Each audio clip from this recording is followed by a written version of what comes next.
He's a Democrat from Rhode Island. He serves on the House Judiciary Committee. Congressman, thanks for joining us. So let me just start. Is the president's commutation and pardoning of Rod Blagojevich, Bernie Kerik, Michael Milken, those three, inappropriate in your view?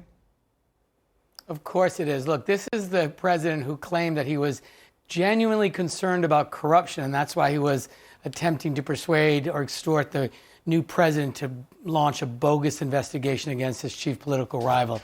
Most presidents have used restraint in using the pardon power. The president of the United States is now pardoning people who have power, who have abused their positions for financial gain. And, everyone in this country is entitled to equal justice under the law. You get the sense from President Trump that his friends and cronies are entitled to one set of rules and everyone else is required to follow a different set of rules. And I think this is a setup for consideration of pardons for Paul Manafort, for Roger Stone, for Michael Flynn. He's trying to create a lot of noise. He's doing a lot of pardons and clemencies. And when he said, I haven't even thought about Roger Stone, that's laughable. So let me just ask you, these are not the first controversial pardons and commutations. Would you, I don't even know where you were in 2000, but would you have an issue with the pardon of Mark Rich that President Clinton granted, despite the fact that a lot of people thought he shouldn't have done that? And do you think in general, maybe there should be a rethinking of the pardon power for the president, not just this president, but any president? Well, I think past presidents have used restraint. I certainly haven't agreed with every pardon that was issued of any of the past presidents. But there's an office of the pardon attorney. There's a process that you go through. But what I think is happening here is the president is issuing pardons, again, to people who have abused their positions of trust, public corruption cases, and it's undermining confidence that people have in the way our government is supposed to work. He keeps saying, Roger Stone's been treated very unfairly. Who's been treated very unfairly? Kevin Bailey, who spent 28 years in prison for a crime he didn't commit, who was recently freed by the Innocence Project. Those are people who are treated unfairly.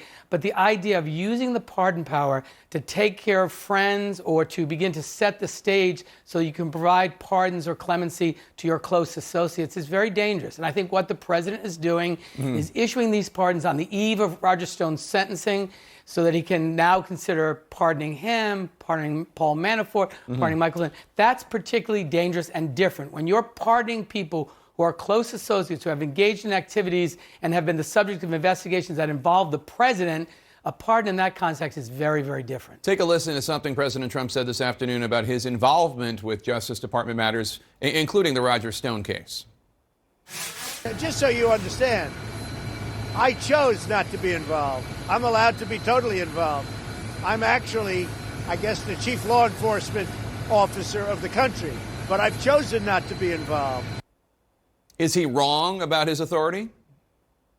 Yes, he's wrong. He is not the chief law enforcement officer of the country. He's the president of the United States. We have a Justice Department that in normal times would be led by an attorney general who, in fact, is the chief law enforcement official in this country. They don't work for the president. They work for the American people. They're responsible to uphold the law and the Constitution and the rule of law. And it is unprecedented and improper for the president of the United States to meddle interfere in any way in individual cases, sentencing recommendations. Over 2,000 former officials of the Department of Justice have condemned it and called on the Attorney General to resign. But no, the president does not have the right to meddle in the individual cases in the Justice Department. Our whole system is premised on the notion of blind justice. Lady Justice is blind. It doesn't matter who you are. You're entitled to equal justice under the law.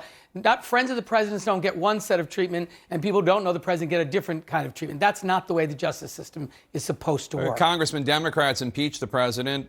It failed in the Senate. Frankly, he seems more emboldened than ever. What options do you and other House Democrats have to check the president's power?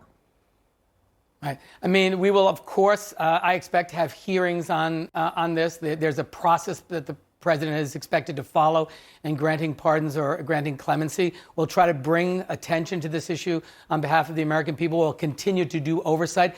But this is the danger when you have a president who is engaged in grave misconduct and in face of overwhelming evidence to that, The Republicans in the Senate refused to convict the president. And so he does, in fact, feel like he can do anything he wants and he's not accountable. That's the message the Senate sent him. And when Senator Collins said, oh, I think the president learned a lesson, he did learn a lesson. And the lesson is he can do whatever he wants. We cannot allow a president to continue to behave this way. The House will continue to conduct our oversight responsibilities, bring attention to this. But ultimately, the American people are going to have to decide in November, do we want to countenance 4 more years of this conduct of a president who thinks he's above the law, who thinks he can corrupt an American presidential election, corrupt the Department of Justice, meddle in their administration of justice, and that's ultimately going to be decided by the voters in November. Congressman David Cicilline, Democrat of Rhode Island, thank you so much for your time, sir. Appreciate it. Coming up, Celebrity Apprentice